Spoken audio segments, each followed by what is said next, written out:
Ethics Untangled is made by the Idea Centre at the University of Leeds.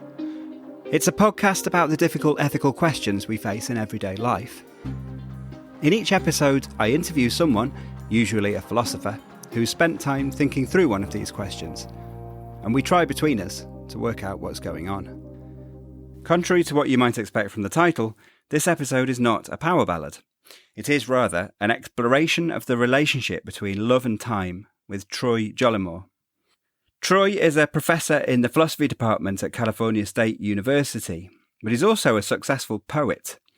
His first collection of poetry, Thomson in Purgatory, won the National Book Critics Circle Award in Poetry for 2006, and his third, Syllabus of Errors, appeared on the New York Times list of the best books of poetry published in 2015. He's also a literary critic. And one of my favourite things about this conversation, and I really enjoyed a lot of things about this conversation, is the way Troy was able to bring his ideas to life with illustrations from films and literature, as well as real life. I hope you enjoy it as much as I did.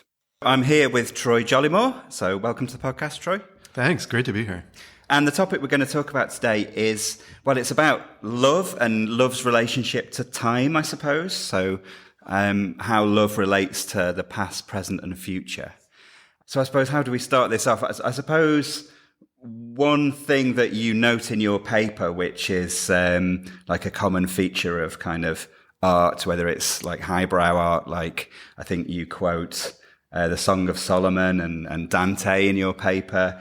But I was also being a bit more lowbrow, thinking about Lionel Richie and Diana Ross's Endless Love, right? So there's a kind of tendency to in these kinds of pieces to talk about love in a way which implies that it's in some way kind of not subject to temporal constraints. So it's not time bound in the same way that, you know, the rest of human experience is. It somehow kind of exists in this separate eternal realm, and, you know, experience is just a kind of poor reflection of this perfect realm in which love exists, or something like that.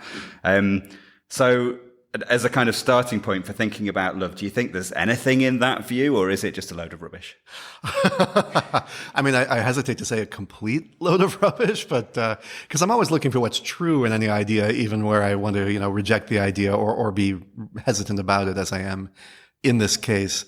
It seems to be a philosopher's tendency, and maybe we're starting to get over this as a group now, but and I'm sure we can blame Plato largely for it, to always go to the realm of the eternal perfect forms and the abstractions that are so separate from life.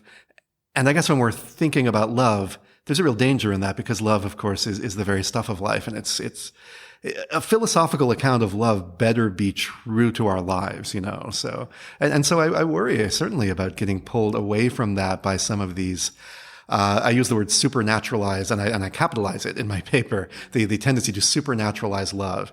And you're right. I mean, yeah, sure, I give highbrow examples from the Bible and Dante, etc. But yeah, popular culture is so full of this. And it's full of the idea that love should last forever, and that love is this cosmic force that's going to, you're destined to meet the perfect person for you. Right. And so the universe will make sure that happens, because the universe is so lovely and it's on our side, and it's just going to push you together. And I mean, it would be sort of wonderful if this was true. Although on the other hand, you could worry, I think, about free will and such things as well. How much space would that leave us? But anyway, I'm pretty, I'm somewhat, as I said, skeptical about a lot of this stuff. I think the Love and Time paper is part of a larger project where I'm trying to recover what I take to be true in such views, while discarding all of the misleading, potentially harmful stuff. And I do think that the idea, for instance, of love as an eternal thing is potentially harmful in a number of ways. I think, first of all, if we focus too much on permanence, it can make us inauthentic in a way, because a person might enter into a relationship and be insistent on remaining there and making it work even when it clearly shouldn't. They might have a view of themselves as a kind of the sort of person who loves forever because they're a good lover. And they therefore think that, even past the point when a sensible person would have said, let's call it a day, we can both do better and be happier with somebody else, they're going to hang in there and just keep working. Right. Because they have this vision. Love should be eternal, or else it's not true love at all, Yeah. I think in the same way, I know people who have said this sort of thing, that people can devalue or miss the value of things that I think have genuine value because of the way they end. And so I know somebody who got divorced, and a friend of mine, and he said, "Oh, my marriage was a failure. It was a mistake from the beginning." And I said, "Why do you think that?" And he said, "Well, because it ended in divorce." I knew this person for years, and his wife. And I mean, look, I'm on the outside looking in, so who knows? But from my perspective, at least, they had some very good times together. And at the beginning, it was clear they loved each other. And it seemed to me just a terrible mistake for him to write off the value of the entire thing simply because of how it ended.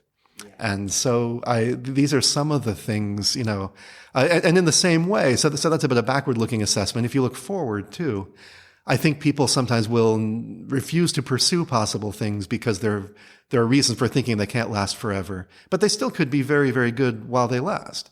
And this doesn't just apply to love, I think, but all sorts of things in our lives. That something doesn't have to be permanent and last for the rest of your life, let alone forever, eternally, as they say, in order to have real value. So I think that's you may know that lovely film Before Sunrise, right? Have you seen that?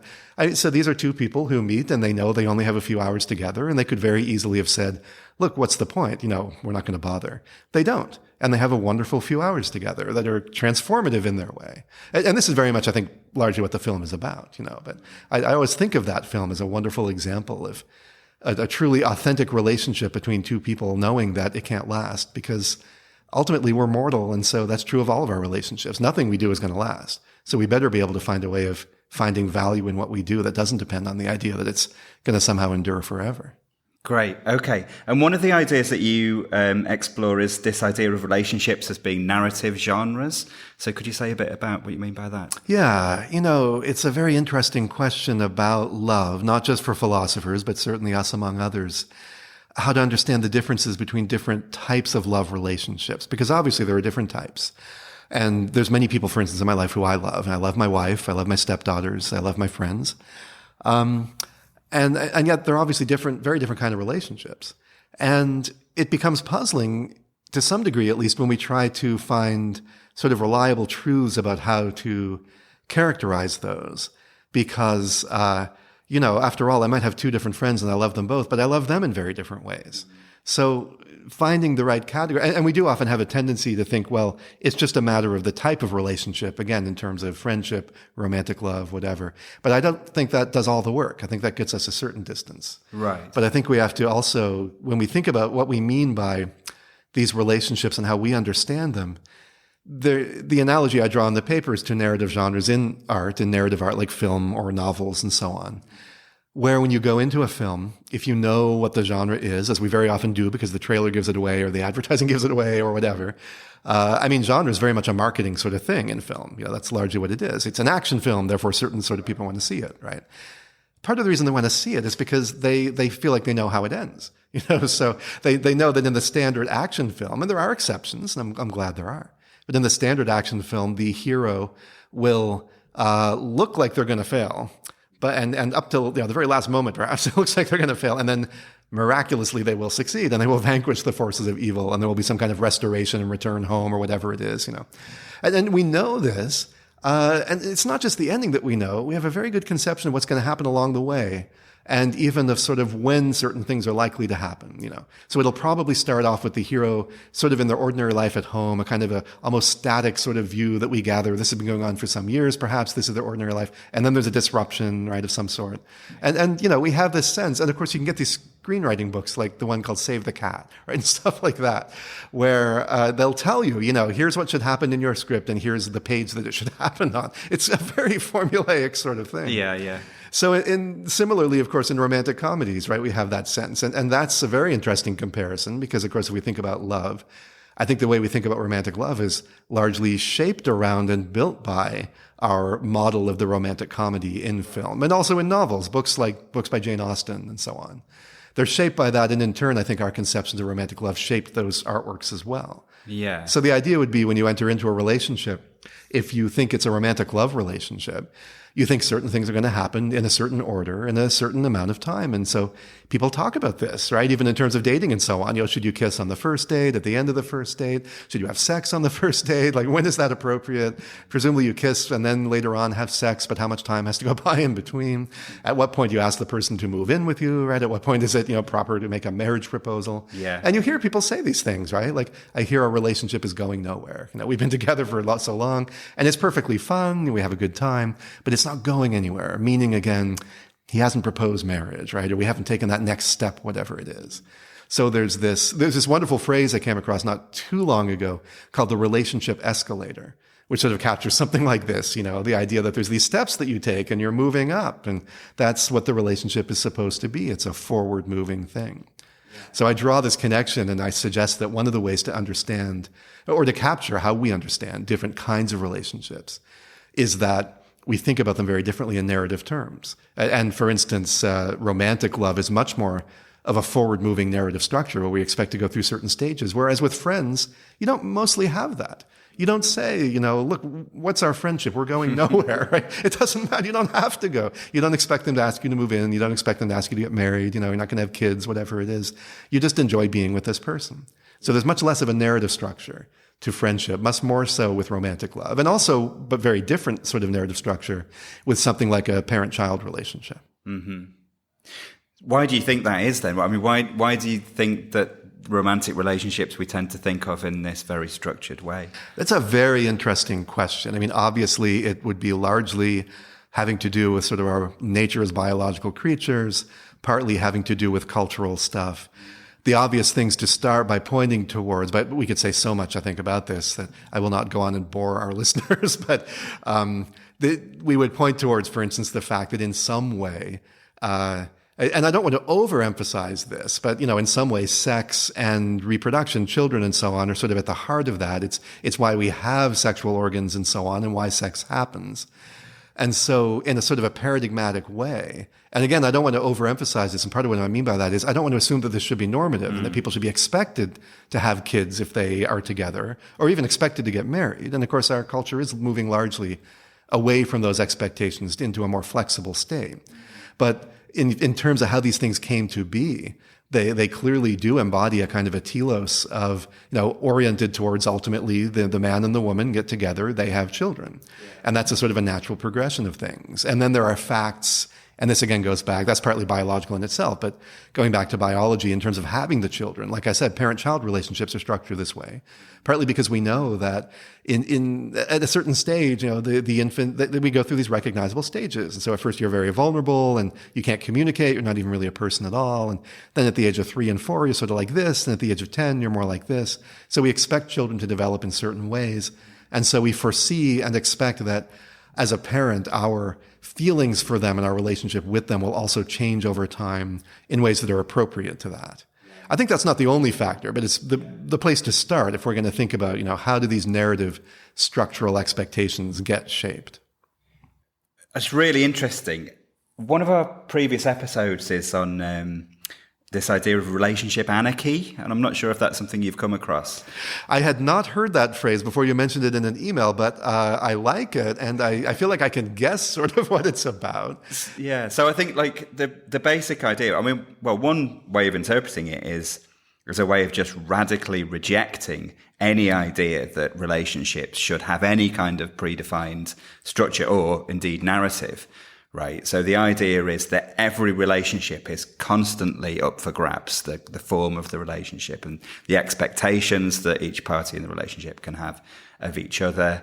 And also that you shouldn't enter into any relationship which restricts the ability of other people in that relationship to, for example, have relationships with other people at the same time and so on. So it's a kind of radical rejection of anything that's kind of in any shape that can be externally imposed on the kinds of relationships that you can have. And I think the thought behind it is that, these kind of, I suppose you might say, socially constructed relationships forms are oppressive in some way, and they are heteronormative. They're kind of, they're oppressive of certain kinds of people. They assume that people will want to, have children and all these kinds of things, which might not apply. So I wonder, do you think? So I can see the ways in which these kinds of relationship narratives could be oppressive or overly restrictive.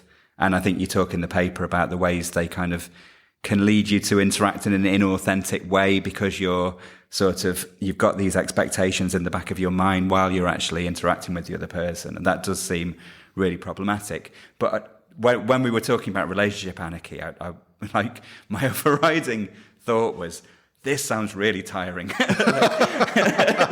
idea that you've got to constantly be kind of, open to your relationship taking any kind of different direction or expectations utterly changing at any moment. And isn't there something actually that's quite helpful to us about having some kind of predefined form in which to sort of... Yes. There are reasons why we have these scripts, which is not to say we have the scripts we need or that the ones we have are right. There's certainly room for revision, and I think room for considerable revision in the ones that we have.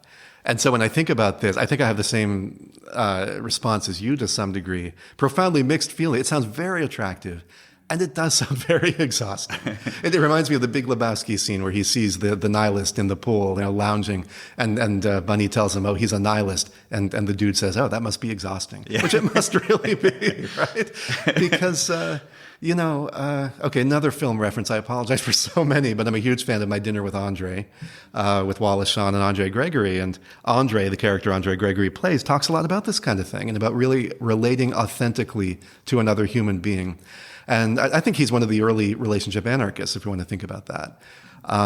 That's clear. He doesn't use the term, obviously, but that's clearly what he's talking about putting aside our preconceptions of the person that we're with, putting aside our ideas about what the relationship should be and what it demands of us and what would be appropriate behavior at that point, and really looking with open eyes and in a very receptive way to see who they are, see what's happening in this moment, respond to that authentically, sincerely, energetically, to really be present in every moment. Again, it sounds like a fabulous ideal. I find myself so drawn to that. I also think, I just don't think I have the energy to do that all the time, even with the people I love, let alone with everyone. If I tried to behave that way with my students or, the barista that makes my coffee in the morning, there's no way I could. And also, it couldn't really be authentic with those people, especially baristas and, people with these very casual sort of encounters, because I don't know them well enough to be authentic with them. Again, that's part of why we have these little structures of language and behavior and so on, so that we know how to engage with people in appropriate ways and get what we need and not harm them and not offend them, et cetera, But even, I think, in terms of our love relationships and our close, intimate ones, I think there's a question of finding the right balance. I think that the scripts can be helpful. I think that they give us a structure that we can work within, but at the same time, we can change those structures and we can subvert them and we can decide which parts we want to throw out. But it's, I think, easier and more productive to do that once we have the structures and kind of know them. It's a question of knowing them well and realizing that they are contingent. Right. They don't impose themselves on us. We don't have to do any of this. Yeah. And understanding the reasons why we might still want to do some of it. But then other parts are just sort of leftover inheritance from past generations or whatever it is. We don't need that. It's just impeding us. I chose myself not to have children, so I didn't do that part of the whole, standard romantic marriage, thing. But I did get married, and I've very much enjoyed being married. And in a lot of ways, I'm sure my marriage looks very conventional. And then I think in some ways it's not. And hopefully I'm striking the right balance between those two things. But even that is tiring in a sense. It's a constant questioning, of where do I want to depart from the script and where am I okay with falling back on it? Yes. Yeah, good. I mean, my experiences in some ways are kind of opposite of that I'm not married, but I'm in a stable relationship and do have children. So yeah, we decided not to get married largely for kind of reasons of, uncomfortableness with various aspects of kind of the way marriage is traditionally constructed. Yeah. But other than that, we're fairly conventional, I guess, as well. Great. Okay. So you've introduced this idea of relationships as having a kind of narrative to them, and in some ways kind of conforming to narrative genres, but it's possible to kind of subvert those genres or depart from those genres in various ways. From there, you kind of move to talking about love as being temporally holistic. So we've got this idea of like a relationship as something which has a beginning, middle, and end, perhaps, or at least some, kind of duration and structure. But what do you mean by the idea that love is temporally holistic then? So, yeah, what I call temporal holism, it's in a way a very boring idea. So I'll tell you what it is, and then I'll tell you why my version of it isn't completely boring. The very boring idea, to state it, straightforwardly, is just the idea that in terms of meaning, and we could say significance, we could express it a number of different ways. I tend to focus on meaning, I think. Events or actions that happen at a certain time can alter the meaning of things that happen at a different time, because they can all be part of a temporal whole or a temporal sequence. It doesn't even have to be a sequence, because they might be very disconnected events. Something happening 30 years after something else that happened, but it's still, they can affect each other's meaning. And the interesting part, the not boring part, is my claim that this goes both directions in time, right? Not just forward. I mean, it's obvious that something I do now can affect the meaning of something I might do later on. But what seems interesting to me, because it looks like maybe it runs into against the idea that there can't be any backwards causation. Now, I don't really think it does, because we're not really talking about causation, right, in the literal sense. I think that on the level of pure sort of neutral description, not evaluative, not about meaning, whatever, but just sort of a scientific reductive kind of description of what's going on in this room, whatever happens in this moment in this room, it's always going to be true that it happened, and there's nothing we can do on that level to change that. Right. But in terms of what I say, it might be that I could do something weeks or months or years down the road that would in some way alter the meaning of what I'm saying right now, or what I'm doing. So here's an example. Suppose that someone makes a promise to someone else that's going to be really hard to keep, and they sort of realize almost immediately that they may have made a mistake in doing this. They were reckless. They shouldn't have promised so much. And they think, oh, there's no way I'll ever keep this, And so, what are they going to do? Well, they're going to end up being sort of a bad friend because they don't keep this promise, et cetera. And it's going to turn out that was a sort of a lousy, insincere promise, And then they might think to themselves, well, it's not that the promise is impossible to keep. It's just really hard. But you know what? I could do it. I could decide to stick by this person and do this thing I promised to do. If I did that, then it would turn out in a sense that my promise was sincere. Right? We would describe it in a different way. We wouldn't look back and say, oh, that jerk who made this false promise, and so on, reckless, whatever, right? He could change the meaning of his act in that moment by acting in a different way and deciding actually to keep this promise. It might even been that at the time, let's say, when he made it, he wasn't intending to keep it. It was an insincere promise. And then he thinks, do I really want to be the kind of person that would do that? No, I'm going to keep this promise that I didn't intend to keep when I made it. So the later behavior would change the meaning. My claim is, and this is the not obvious and I would think somewhat controversial part, that the true description of the act he performed in that earlier moment would depend on, in part at least, what he goes on to do later on. Right. Yeah, there's something puzzling about that, but it seems to me that if you reject your way of describing that, it's kind of equally puzzling, really, because Yeah, it is. There is just a way in which we do think about that. We so often want to say, things like, oh, the last time they saw each other, in October 1944, they saw each other for the last time, which is surely true. But whether that turns out to be true depends on what happens later, because if they bump into each other again, that description, wouldn't be true. Sorry to interrupt. There's a kind of parallel puzzle in ethics when we talk about the dead. I think it's worth mentioning this because it's likely to be the conversation we have in the next episode after this one of the podcast. So we're going to be talking about the rights of the dead. So if you have an example, say, somebody's an academic and they spend their entire life on this one manuscript, right, which is the culmination of their entire life's work, and they just, finish editing it and then they drop down dead. And then I expect many of us will go that way. Yeah, almost certainly. And then the person they've entrusted the manuscript to then just destroys it and destroys all copies of it. And the question is, well, has the person wronged the person who produced the manuscript? It's like, in some ways, it's puzzling that you can wrong somebody who's dead, but in other ways, just intuitively something's going on there. Right? Absolutely. Absolutely. And my own intuitions are such that I've never found it all that puzzling, though I've met many people that do find it puzzling that we can wrong someone who is dead. That seems quite natural to me. And I'm in good company here because Aristotle thought the same thing, right? He discusses this, in the Ethics, that it's possible it's different. You can only wrong them in certain ways, and it becomes less significant with time, et cetera. But that there are definitely. And I think that's right. And I agree with you. It fits right in with the idea of temporal holism. In fact, I think it would be hard, and this is something I've been thinking about and want to write about, that it would be hard to make real sense of the idea of wronging the dead in the way that we ought to and I think want to make sense of it without something like that notion. Yeah, good. So what are the implications of temporal holism for the way we should think about loving relationships then? I think that if we're going to understand love and its relation to time, and this is something I started thinking about partly because in my earlier book on philosophy of love, I did not mention time very much. It came up in a couple places because I wrote, for instance, about the objection, because I was defending the view that when we love, it is largely a matter of responding in a positive, appreciative way to the attractive, valuable qualities of the person that we love, which of course is controversial. Many people think it, many people don't. And one of the obvious problems with that is that it seems to make love very unstable because a person's features change. So, wouldn't you then stop having reason to love them?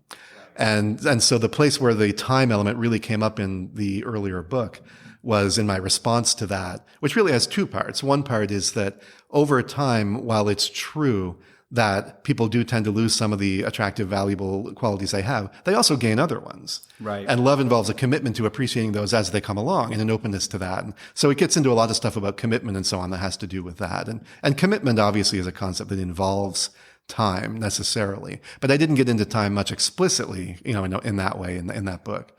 And then the other part was that I claimed that you could, and this is related to, I think, temporal holism, especially in Aristotle, that I didn't call it that at the time, but that it made sense for me to continue to love somebody now for things she used to be or for things she once did and stuff like that, which to me, again, feels very natural. And it's surprising to me that people often seem to find that a weird move or something artificial about it.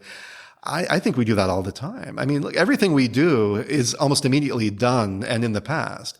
So if you're going to admire anybody for anything that they've done, you're always going to be admiring them for what they've done, not for what they're doing right now. I mean, I guess we can do that, but that's somewhat unusual. Yeah. And certainly not for what they're going to do. They haven't done it yet. So having responsive emotional attitudes, including love and admiration and various, and hatred and so on, right? And anger. I mean, these are all directed towards past things. That just to me feels quite natural. And to me, it seems obvious to me that part of the reason, one of the many, many reasons that I love my wife, or some of the many, many reasons I do, have to do with things she has done and things she has said and so on. And I don't find anything artificial about that personally at all. So the thought is, that person is still the person that did that thing that made you love them in the first place, or the person that had that quality, even if they don't have that quality anymore.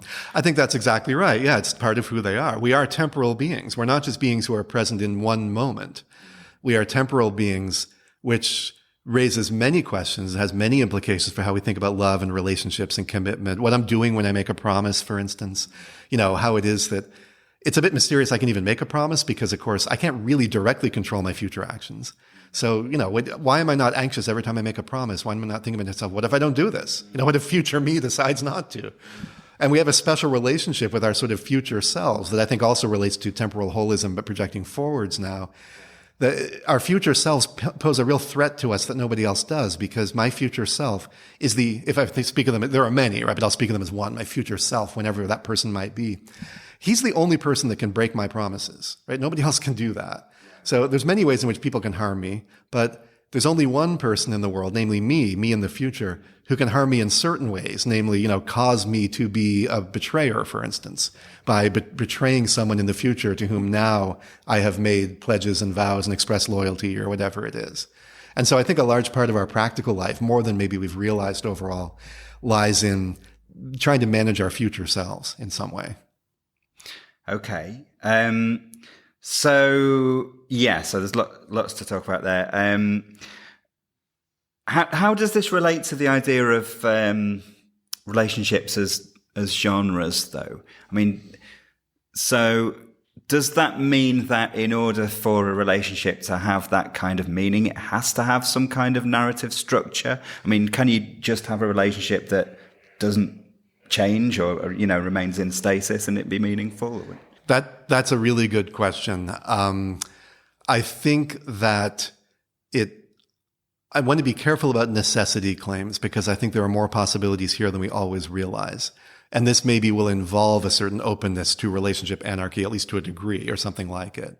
I do want to say before getting to that I do make a lot of this sort of thing in terms of understanding relationships as genres. For instance, again, in the parent-child relationship, where I think in order to understand that, we have to see that there is a kind of commitment there, again, a forward-looking commitment to, based on an expectation that our child will develop into somebody who is lovable for all sorts of reasons, which we don't know yet what they are. Right. But we're going to find out. Right. So being a parent, whereas as a romantic lover, when you're falling in love, you can see a lot of those qualities that are already there. As a parent, you're living in the expectation that they will be there, and you start loving them in that anticipation. And if you didn't have that temporal element, none of that would really make any sense. But then to your question of, so does a relationship have to have that temporal element or something like that, or a narrative structure? I think probably parent-child relationships do, or at least should, for that sort of reason. Friendships, as I mentioned earlier, tend to have much less of it, and I'm not sure a friendship really needs it at all. Other than, maybe you need sort of a basic level of projecting some sort of, I can rely on this person, I trust them to be there for me. Maybe there's some level of that you need. But outside of that, I'm not really sure you need a lot of temporal structure. And I find myself, maybe going back to some things I said earlier to some degree, I find myself taking seriously the idea that you don't really need it in romantic love either, although it is often there. Many romantic love relationships are pointed towards the future and oriented towards what we're going to do, making plans, etc., expectations. It doesn't seem to me that that's necessary. Again, when I think about Before Sunrise, that lovely film, these are people with no future and they know it. And they have, they could look forward to what we'll be doing a few hours from now, but that's sort of it. But throughout the film, they barely even seem to be doing that. Like every time it comes up, they sort of think, well, a few hours from now, Jesse will be getting on the train and leaving. How sad. Let's not think about that. And that's sort of as much of the future as they mostly think about most of the time. For the moment, for most of the duration, they're really living in the present, or they seem to be, and they seem to be trying to. And it's not obvious to me at all that a true, authentic romantic relationship couldn't be like that. And even that it couldn't go on in that state for quite a while. Where, again, it goes back to what Andre talks about, I guess, this authentic relating to another person. Will we be together tomorrow? I don't know. Let's wait and see how we feel about it tomorrow. Right now, I'm really happy to be with you. Right now, I'm really happy doing this. Or right now, I'm really angry with you, and I'm going to be honest about it and act on that. Am I going to stay angry at you? Probably not. Anger tends not to do that. But again, I just want to be in the moment right now and live whatever is happening in this room, in this moment with you, without trying to alter it to conform to some sort of narrative expectation or some sort of hope for the future or whatever it is. Now, I think it's very hard for us to do that as human beings because we do have hopes for the future and we have fears and we think, I want somebody to be around when I'm old. And if we love this person, it's natural to think I want to stay with them. I want to be with them a long time. So it's not that that's necessarily an easy thing to do or even a natural thing. And I'm not sure it's what we should do. But I think a lot of people assume that there's something wrong with that. Many writers in philosophy of love and elsewhere just seem to focus so much, again, on the value of permanence and seem to take it for granted that if a love relationship isn't at least striving to last forever, there's really something deeply wrong with it. And I'm not convinced about that either. Right. Great. Okay. And I was really interested in what you said in the paper about love at first sight as well. So you've talked... Well, we've covered ways in which this holistic quality of relationships can be kind of forward-looking as well as backward-looking. But one interesting way in which it can be kind of forward-looking is this idea of love at first sight. And it's something that people are a lot of people are skeptical of, right? Absolutely. The idea that you can just be in love with someone as soon as you see them. Yes. Because you don't really know anything about them, so how can you possibly be in love with them? And that's a very good argument, and I think people are skeptical with good reason, especially given what Hollywood and so on has done with the idea of love at first sight, where again, it is this supernaturalized thing. It's cosmic destiny. Sleepless in Seattle, Tom Hanks and Meg Ryan love each other, and they've never even met. Yeah. I hate that sort of thing. It drives me crazy. So if that's what you associate with love at first sight. So again, this is part of my larger project of trying to recover from the romantic view what's actually good and right, and explain how it can be good in sort of what I think of as a naturalized way, rather than being supernatural. I think there is such a thing as love at first sight, and I think that temporal holism lets us have it, because what it can say is, what you don't want, of course, the obvious sort of objection is you don't want it to be that anytime two people are strongly attracted to each other or whatever it is, then that counts as love at first sight, because that makes it too easy to achieve. It has to be the case that people were somehow wrong, and it really wasn't love, right? Whatever. They were suffering under delusions about who the other person was or whatever it might be. But I think temporal holism gives us that, because we can say, look, whether it is in this moment genuine love at first sight depends on what happens later.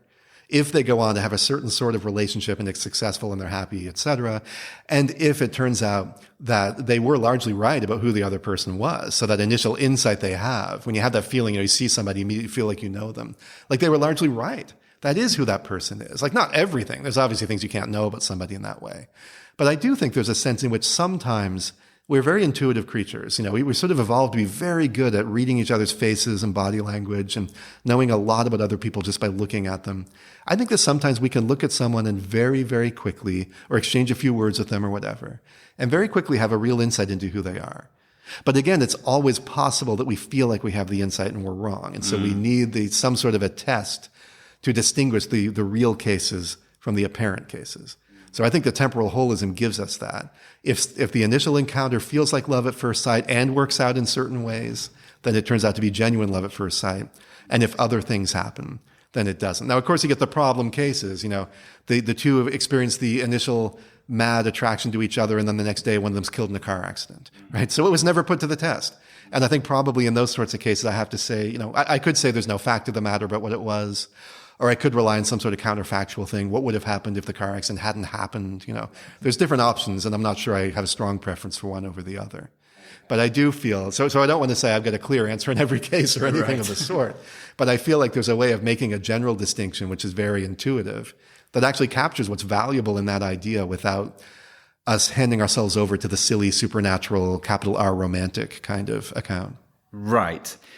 So what exactly is love at first sight then? Is it I think you sort of describe it in terms of knowledge in the paper. So is it the knowledge that this is the person that I love, or it's got to be something like, I'm very wary about the answering question, what exactly is any sort of love, and I never give a definition of love in my book, and I still haven't.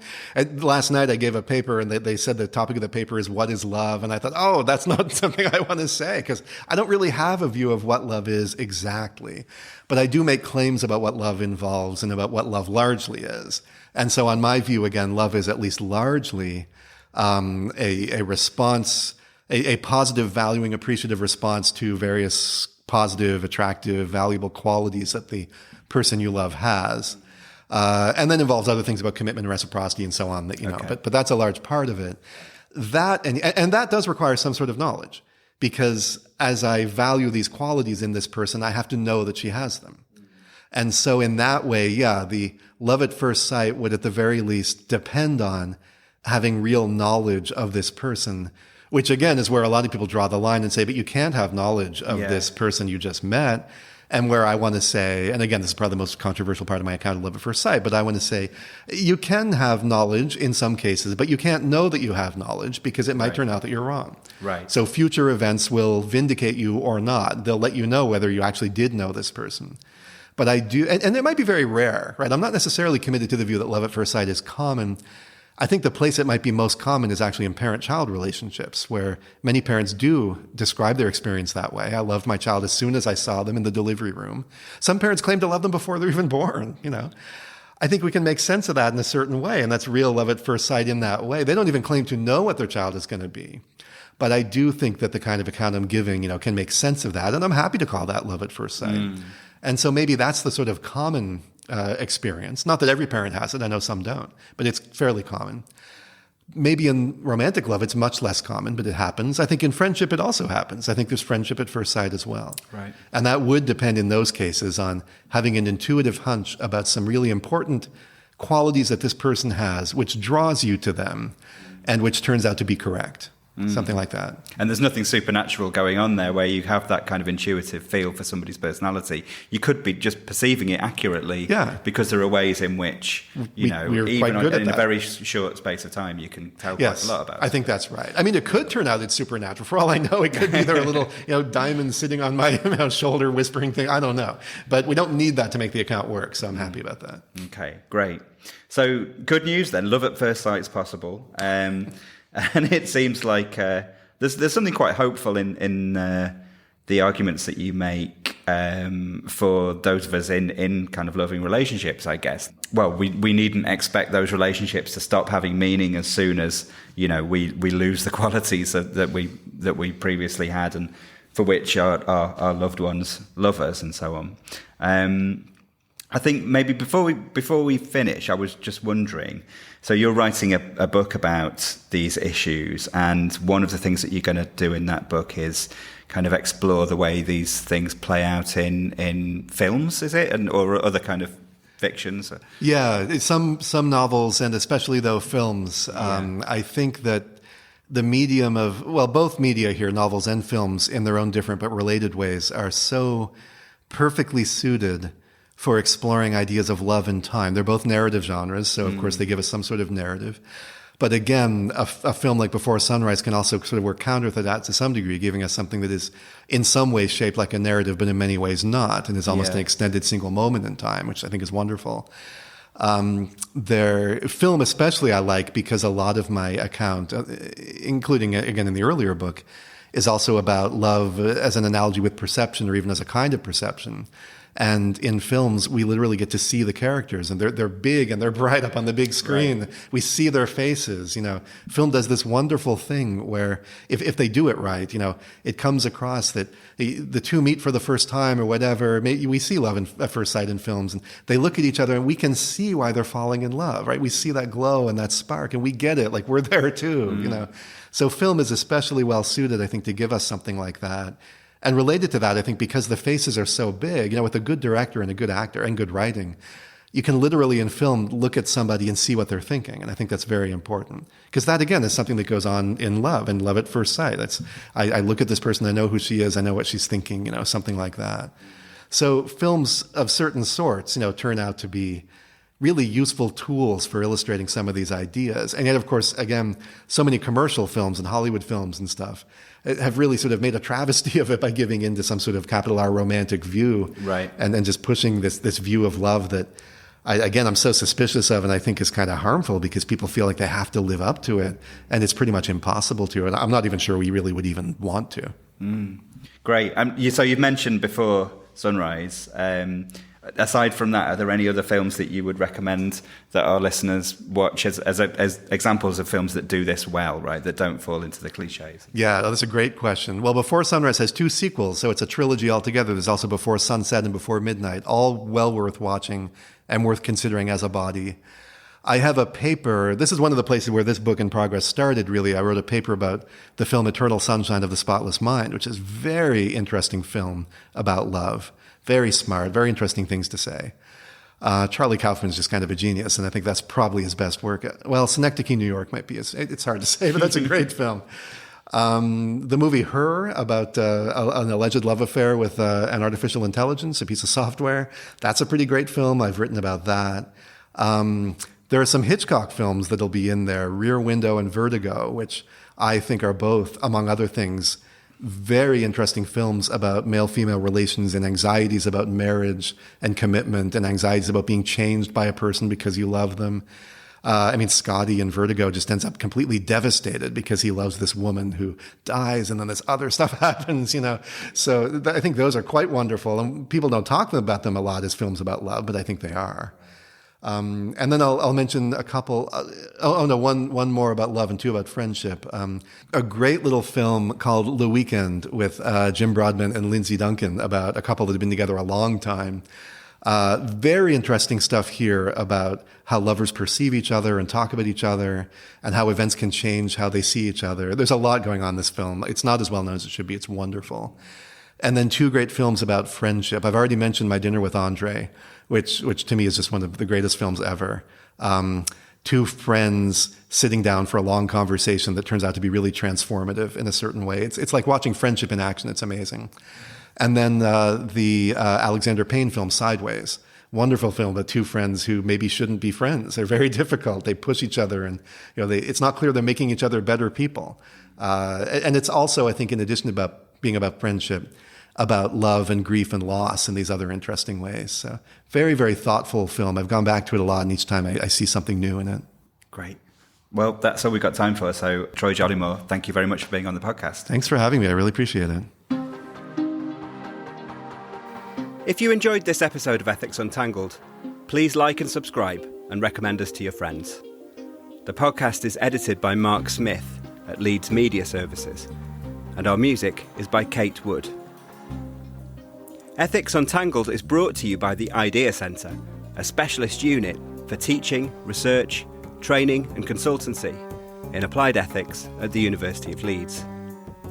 We offer master's programmes in healthcare ethics and applied and professional ethics, and PhDs available full or part-time and face-to-face or by online learning. We also offer consultancy and training services for business and the professions, including help with the difficult ethical issues faced by your organisation, commissioned research projects, and online or face-to-face CPD. If you'd like to find out more about these or any of our other activities, please visit our website at ahc.leeds.ac.uk/ethics.